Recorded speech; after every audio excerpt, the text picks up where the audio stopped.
বন্দনাদের বাড়িতে সকাল সকাল তুমুল ঝগড়া শুরু হয়। কারণ কয়েকদিন আগেই বন্দনার মাসি টুনটুনি তাদের বাড়িতে থাকতে আসে। আর টুনটুনি যখনই বন্দনাদের বাড়িতে থাকতে আসে তখনই সে সবার মধ্যে ভীষণ পরিমাণে ঝগড়া বাঁধিয়ে দেয়। কারণ ঝগড়া লাগানোই তার সব থেকে পছন্দের কাজ। আর আজকে তাদের বাড়িতে ঝগড়ার বিষয়বস্তু হলো কচু খাওয়া। কিরে কমলা, তুই আমার বরকে সাত সকালবেলা ঘুম থেকে তুলে বাজারে কচু আনতে পাঠিয়েছিস কেন? তুই জানিস না কচু খেলে আমার গলা চুলকায়? আমার বয়েই গেছে তোর বরকে বলতে বাজার থেকে কচু নিয়ে আসার কথা। তুই জানিস না কচু খেলে আমার পায়খানা পরিষ্কার হয় না, তাই আমি কেন কচু নিয়ে আসার কথা বলতে যাব? তুই কচু নিয়ে আসার কথা বলিসনি তাহলে কে বলেছে? কারণ আমার মেয়েও তো কচু খায় না, এদিকে তো ছেলেও কচু খেতে পছন্দ করে না। এরকম ভাবে বন্দনার মা এবং কাকিমার মধ্যে ঝগড়া শুরু হয়। তাই তখনই সেখানে বন্দনা এবং রাহুল চলে আসে আর তারা ঝগড়া থামানোর চেষ্টা করে। আসলে আজকে টুনটুনি মাসি বাজার থেকে কচু নিয়ে আসার কথা বলে, কিন্তু সে পারমিতা দেবী এবং কমলা দেবীর মধ্যে এরকম ঝগড়া দেখেও চুপ করে দাঁড়িয়ে থাকে। আরে মা, কাকিমা, তোমরা কেন ঝগড়া করছো? আমি সকালবেলা টুনটুনি মাসি আর বাবার কথা শুনেছি। টুনটুনি মাসি কচু আনতে বলেছিল কারণ ওনার কালো জিরে দিয়ে কচু বাটা খেতে ইচ্ছে করছে। আর টুনটুনি মাসি, তুমি চুপ করে মা আর কাকিমার মধ্যে ঝগড়া দেখছো কেন বলো তো? এরকম চুপ করে থাকলে হয় নাকি? বন্দনার কথা শুনে তার মাসি নাকি কান্না শুরু করে দেয়। দেখেছিস পারমিতা, তোর মেয়ে বলতে চাইছে আমি নাকি তোর আর তোর বড় জায়ের মধ্যে ঝগড়া লাগাতে চাইছি। আমি তোদের মধ্যে কেন ঝগড়া লাগাতে যাব? আর আমি কি এমন দোষ করেছি? আমি না হয় একটু কচু খেতে চেয়েছি, তাই জন্য তোরা দুই জা মিলে একে অপরের সঙ্গে এরকম কচু খাওয়া নিয়ে ঝগড়া করবি? আমি তো বুঝতেই পারিনি। টুনটুনি মাসি এই কথা বললে পারমিতা দেবী চুপ করে থাকে, কারণ টুনটুনির সঙ্গে তার রক্তের সম্পর্ক। না না, ঠিক আছে, কোনো ব্যাপার না। তুমি যে তোমার জামাইবাবুকে কচু নিয়ে আসতে বলেছো সেটা বললেই তো হয়ে যায়। ঠিক আছে, তুমি একদম চিন্তা করো না, আমি তোমাকে নিজে হাতে কচু রান্না করে খাওয়াবো। এই বলে পারমিতা দেবী রান্নাঘরে চলে যায় আর সে নিজের বোনের জন্য কচুর তরকারি এবং ভাত রান্না করে। আর যা দেখে কমলা দেবী ভীষণ পরিমাণে রেগে যায়। এভাবেই দেখতে দেখতে কিছুদিন কাটে আর প্রত্যেকদিন টুনটুনি মাসি পারমিতা দেবী এবং তার মেয়ের কান ভরতে শুরু করে, যাতে তাদের পরিবারে অশান্তির সৃষ্টি হয়। আর একদিন রাহুল অফিস থেকে ফেরার সময় তার পরিবারের জন্য ভালো ভালো খাবার কিনে নিয়ে আসে। দেখেছিস পারমিতা, তুই আর তোর মেয়ে একদম বোকা। তোর যা আর জায়ের ছেলে সবসময় তোদের ঘাড়ের উপর পা রেখে নিজেদের সংসার চালিয়ে নেয়। আর এখন তোর ওই জায়ের ছেলে যখন অফিসের মাহিনা পেয়েছে তখন নিজের মা আর বাবার জন্য খাবার নিয়ে এসেছে। ওরা ঘরে এসি চালিয়ে বসে বসে খাবার খাচ্ছে, কিন্তু তোকে আর তোর মেয়েকে একবারও ডাকলো না। মাসি, তুমি সবসময় মাকে ভুলভাল কথা বলো। আমার ভাই কখনো এরকম করতেই পারে না। ও যদি কারোর জন্য কোনো কিছু খাবার নিয়ে আসে তাহলে সবার আগে আমার জন্য নিয়ে আসে। হ্যাঁ দিদি, আমার মেয়ে একদম ঠিক কথাই বলেছে। রাহুল মোটেই এরকম ছেলে নয়। তোদের যদি বিশ্বাস না হয় তাহলে চল আমার সঙ্গে চল, তাহলেই তোরা সত্যিটা বুঝতে পারবি। এই বলে টুনটুনি মাসি তাদের ঘর থেকে বাইরে বের করে নিয়ে আসে। আর তারা যখন কমলা দেবী এবং রাহুলের ঘরের বাইরে যায় তখন তারা দেখে যে সত্যি কমলা দেবী এবং তার পরিবার মিলে একসঙ্গে বসে খাওয়া দাওয়া করছে। আর যা দেখে বন্দনা এবং তার মায়ের খুবই খারাপ লাগে। দেখলি বন্দনা, তোর মাসি তার মানে একদম ঠিক কথাই বলেছিল, কিন্তু তুই তোর ভাইয়ের নিন্দা শোনা মাত্রই একেবারে খ্যাক করে উঠলি। ওরা কিন্তু এখন আমাদেরকে ছেড়ে নিজেদের মতো খাওয়া দাওয়া শুরু করেছে। মায়ের কথা শুনে বন্দনার খুবই খারাপ লাগে, তাই সে তখনই গরম গরম মাটন বিরিয়ানি অর্ডার করে। আর তারা সবাই মিলে টেবিলে বসে মাটন বিরিয়ানি খেতে শুরু করে দেয়। এমন সময় রাহুল এবং তার মা কমলা দেবী ঘর থেকে বাইরে বেরিয়ে আসে। বাবা পারমিতা, তোরা তো দেখছি ভালোই আমাদেরকে ছেড়ে একা একা মাটন বিরিয়ানি খেয়ে ফেললি। আমাদের কথা একবারও মনে পড়লো না? তুই তো ভালো করেই জানিস আমি আর আমার ছেলে মাটন বিরিয়ানি খেতে খুব ভালোবাসি, তবুও তুই আমাদেরকে ডাকলি না কেন? আমাদের চোখের মুহূর্তে পর করে দিলি, তাই তো? বেশ করেছি। তোর ছেলে যেমন শুধুমাত্র তোদের জন্য খাবার দাবার এনেছে আর তোরা ঘরে বসে বসে গল্প করতে করতে খাচ্ছিস, তখন কি আমাদের কথা তোদের মনে পড়েছিল? তুই তো ভালো করেই জানিস আমি চাইনিজ খেতে পছন্দ করি, তবুও আমাদেরকে একবারও ডাকলি না, তাই আমরাও তোদেরকে না বলে খেয়ে নিচ্ছি। এমন কথা শুনে কমলা দেবী একেবারে চমকে ওঠে, কারণ সেই ঘটনাটা একেবারেই সত্যি নয়। জেঠি, তুমি ভুল করছো। আমি সকলের জন্যই খাবার নিয়ে এসেছিলাম, আর খাবার নিয়ে আসার পর আমি সবার প্রথম তোমাকে আর বন্দনাকেই খুঁজছিলাম, কারণ আমি জানি তোমরা চাইনিজ খেতে পছন্দ করো। কিন্তু তখন আসলে অফিস থেকে আসার পর রাহুলের সবার আগে টুনটুনি মাসির সঙ্গে দেখা হয়। মাসি, তুমি জেঠিমার বন্দনাকে দেখেছো গো? আসলে আজকে আমি মাহিনা পেয়েছি, আর সেই জন্যই আমি সবার জন্য খাবারও নিয়ে এসেছি। তুমি ওদেরকে একটু ডেকে দাও, তারপর আমরা সবাই মিলে একসঙ্গে খাওয়া দাওয়া করবো। না না, ওদের পেট খারাপ, ওরা খেতে পারবে না। তুই বরঞ্চ আমার ভাগের খাবারটা দিয়ে দে, আমি ফ্রিজে তুলে রাখছি। আর ওদের ভাগের খাবারটাও দিয়ে দে, আমি রেখে দেব। টুনটুনি মাসির কথা শুনি রাহুল তখনই চাইনিজ খাবারের প্যাকেটগুলো মাসির হাতে দিয়ে দেয় আর নিজেদের ঘরে চলে যায়। এমন সময় বদমাইশ টুনটুনি মাসি ইচ্ছা করে বন্দনা এবং পারমিতার ভাগের খাবারটাও খেয়ে ফেলে, আর সেই বিষয়ে তার বোন কিংবা বোনের মেয়ে কিছু জানতে পারে না। আর এখন যখন সেই ঘটনা সবার সামনে চলে আসে, তখন টুনটুনি মাসি চোখের নিমেষে তাকে মিথ্যাবাদী করে দেয়। ওরে বাবারে বাবা, এই ছেলেটা আর ওর মা কি মিথ্যা কথা বলে দেখেছিস পারমিতা? তোদেরকে আমি বলেছিলাম না, এরা একেবারে বিষ মাল। এই বদমাইশ ছেলে, তোর সাথে আমার কখন দেখা হলো? একদম ফালতু কথা বলবি না। আমি যদি সত্যি এরকম করে থাকি, তাহলে ফ্রিজে দেখ খাবার রাখা আছে কিনা, তাহলে দুধের দুধ আর জলের জল হয়ে যাবে। টুনটুনি মাসি এই কথা বললে রাহুল তার উপর ভীষণ রেগে যায়।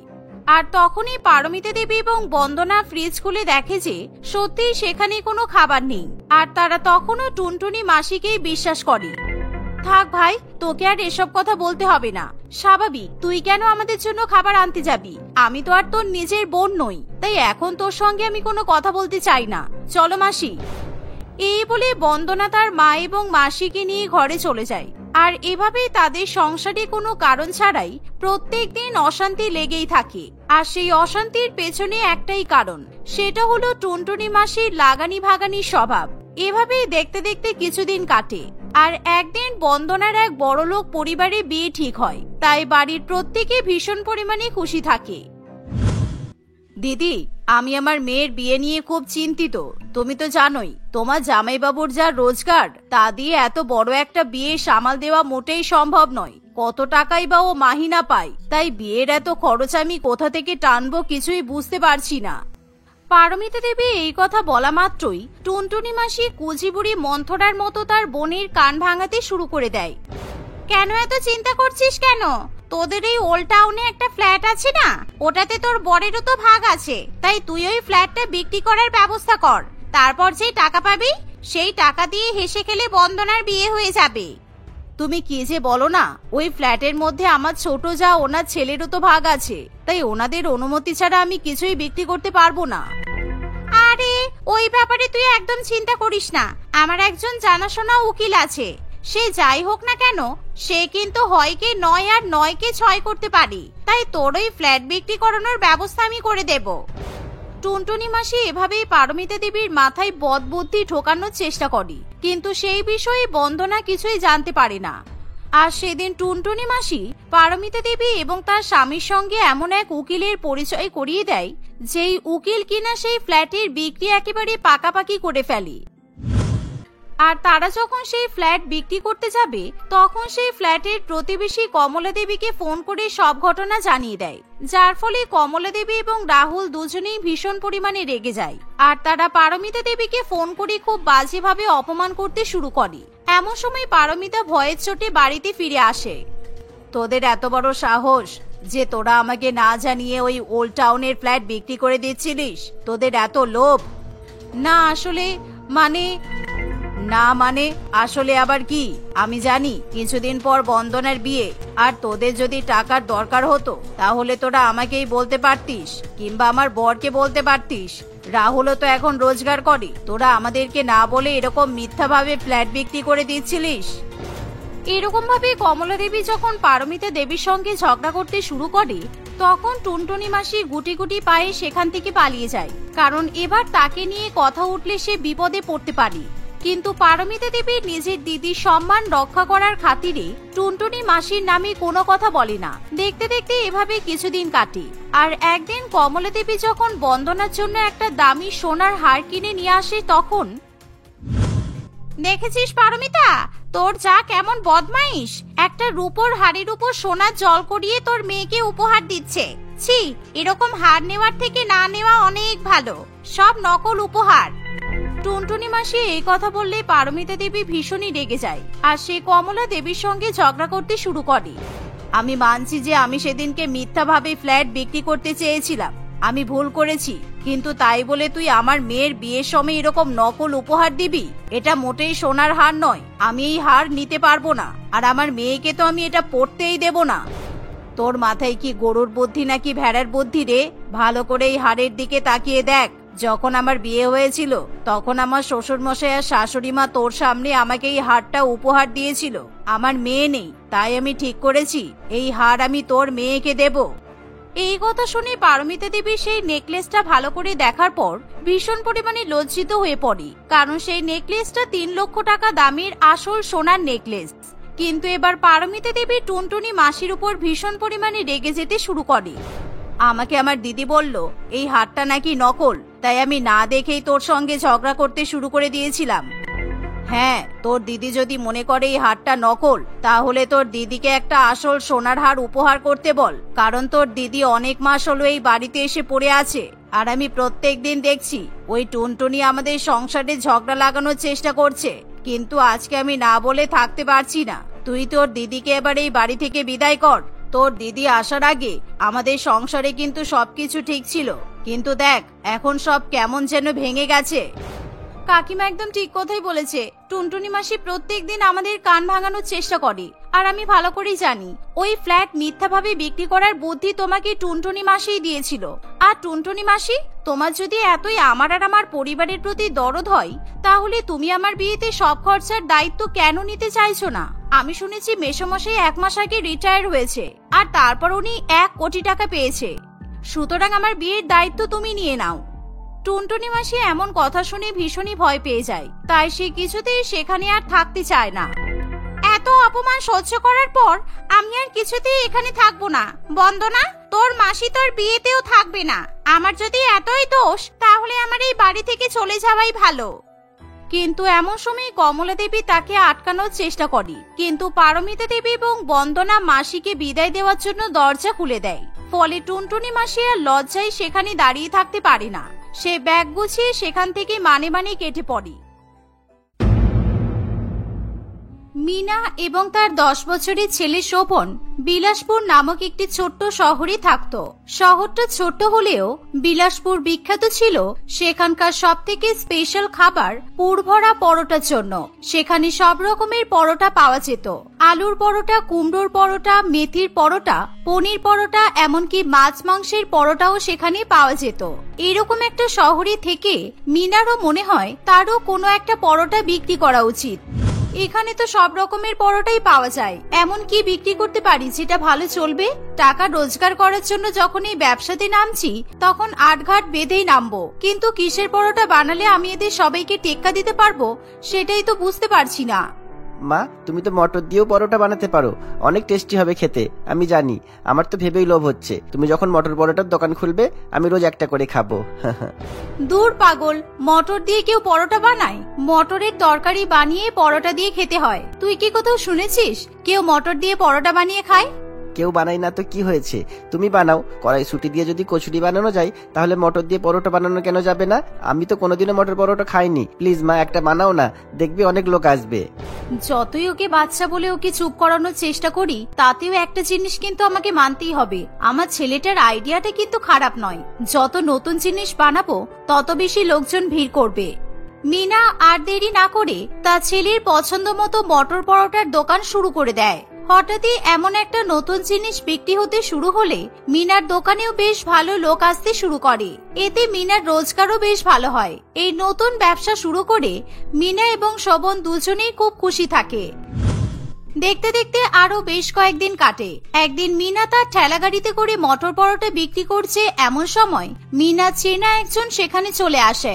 তাকে দেখে হঠাৎই মিনা খুবই ঘাবড়ে যায়। কি ব্যাপার মিনা দিদি, দানা মটর বিক্রি করা ছেড়ে একেবারে সোজা মটর পরোটাই চলে এলে যে? তোমার এত তাড়াতাড়ি এত অবনতি হবে আমি তো কোনোদিনও ভাবিনি। তোমাকে দেখে আমার খুবই হাসি পাচ্ছে। তুই এখানে কেন এসেছিস? তুই জানিস না আমি আগের কাজ আর করি না? আমার ছেলে বড় হচ্ছে, আমি চাই না ওর মা ওর কাছে একটা খারাপ উদাহরণ তৈরি হোক। তাই বলছি শোন, আমাকে এভাবে এসে আর বিরক্ত করবি না, ঠিক আছে?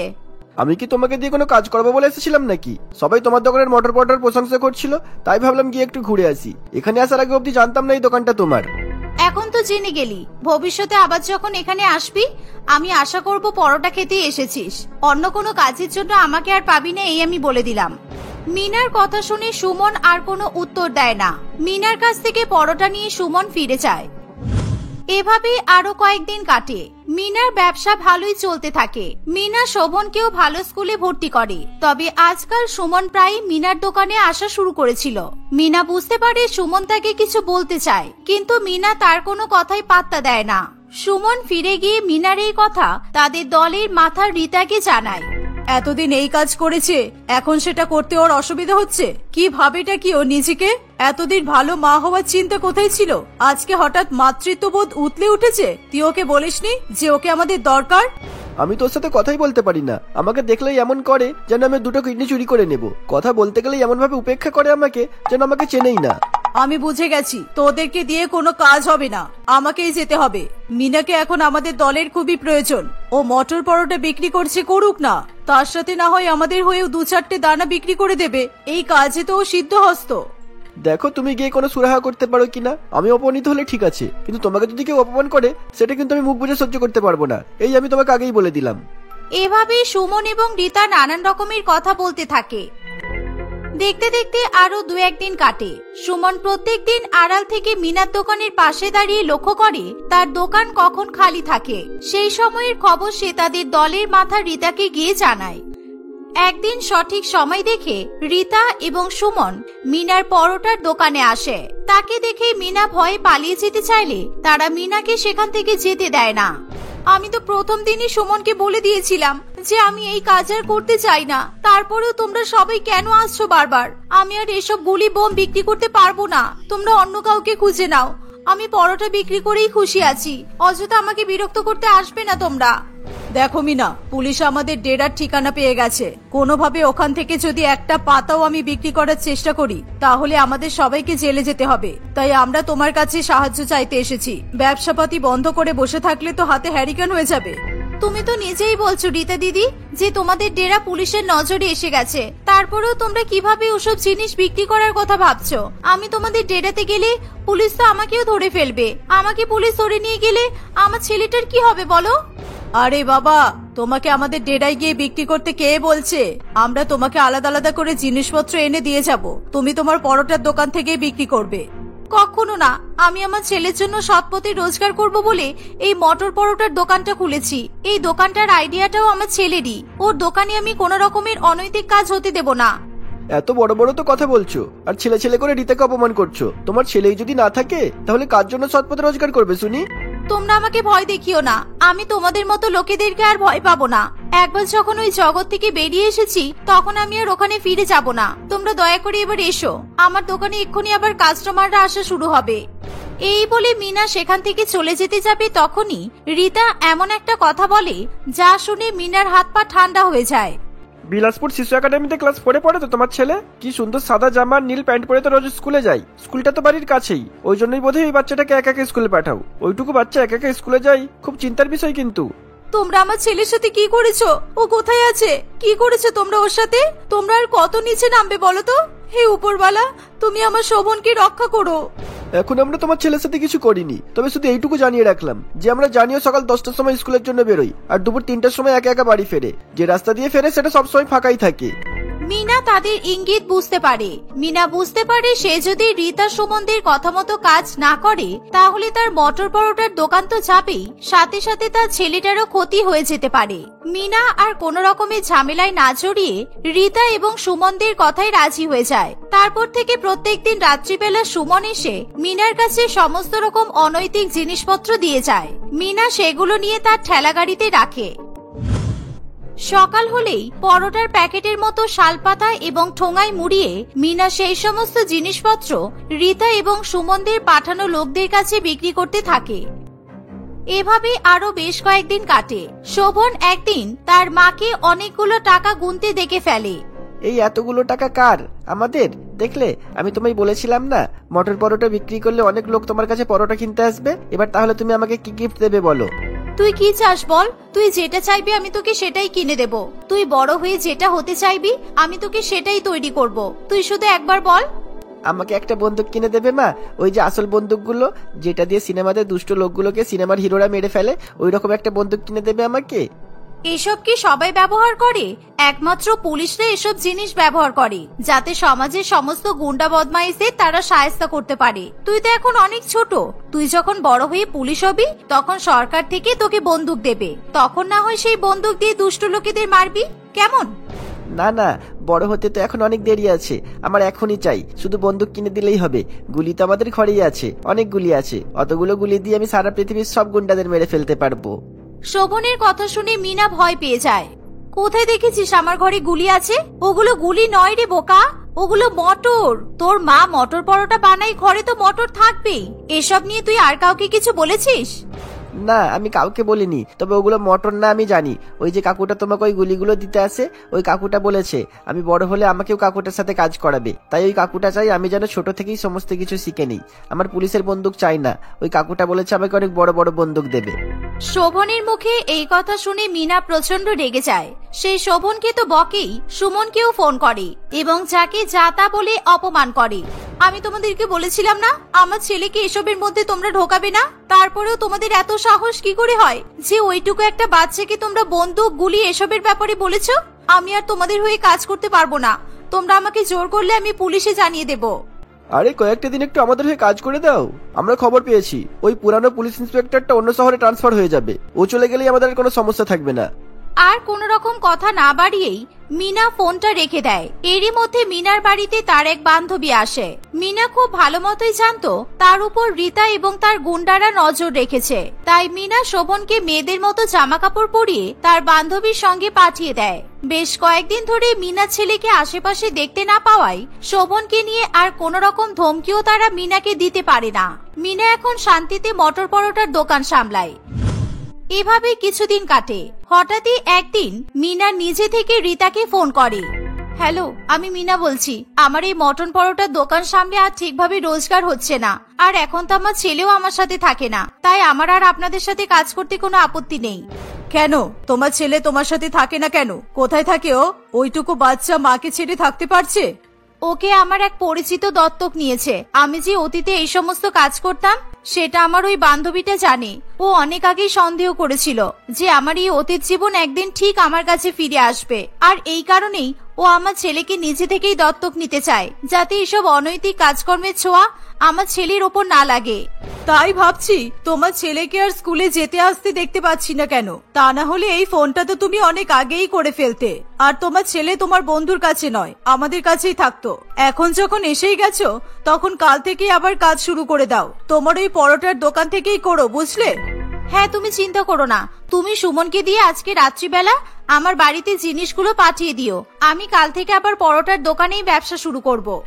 মিনার কথা শুনে রীতা খুবই খুশি হয়। সে সেদিন রাতে মিনার বাড়িতে গুলি বারুদ বোমা ইত্যাদি নিয়ে সুমনকে পাঠায়। সেখানে আগে থেকেই পুলিশ লুকিয়েছিল।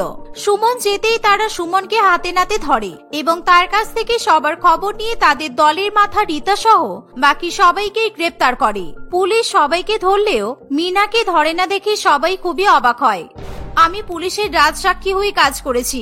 আমার ছেলেকে তোমরা গুন্ডা দলে ঢোকানোর জন্য ওর মাথায় গুলি বন্দুক এসবের ব্যাপারে ঢোকাবে, আর আমি তোমাদেরকে সেটা করতে দেব ভাবলে কি করে? সেদিন আমার বান্ধবী এসে আমার ছেলেকে নিয়ে যায়নি। যে নিয়ে গিয়েছিল সে আমাদের শহরের নতুন পুলিশ ইন্সপেক্টর। ওনাকে আমি অনেকদিন আগেই সবকিছু বলে দিয়েছিলাম। তারপর শুধু তককে তককে ছিলাম কখন তোমাদের সবাইকে ধরিয়ে দিতে পারবো। মিনার কথা শুনে সবার রাগ হলেও তাদের কারোরই আর কিছু করার থাকে না। মিনা শোভনকে ফেরত নিয়ে আসে। তারপর থেকে সে শান্তিতে তার নিজের মটর পরোটার দোকান চালাতে থাকে।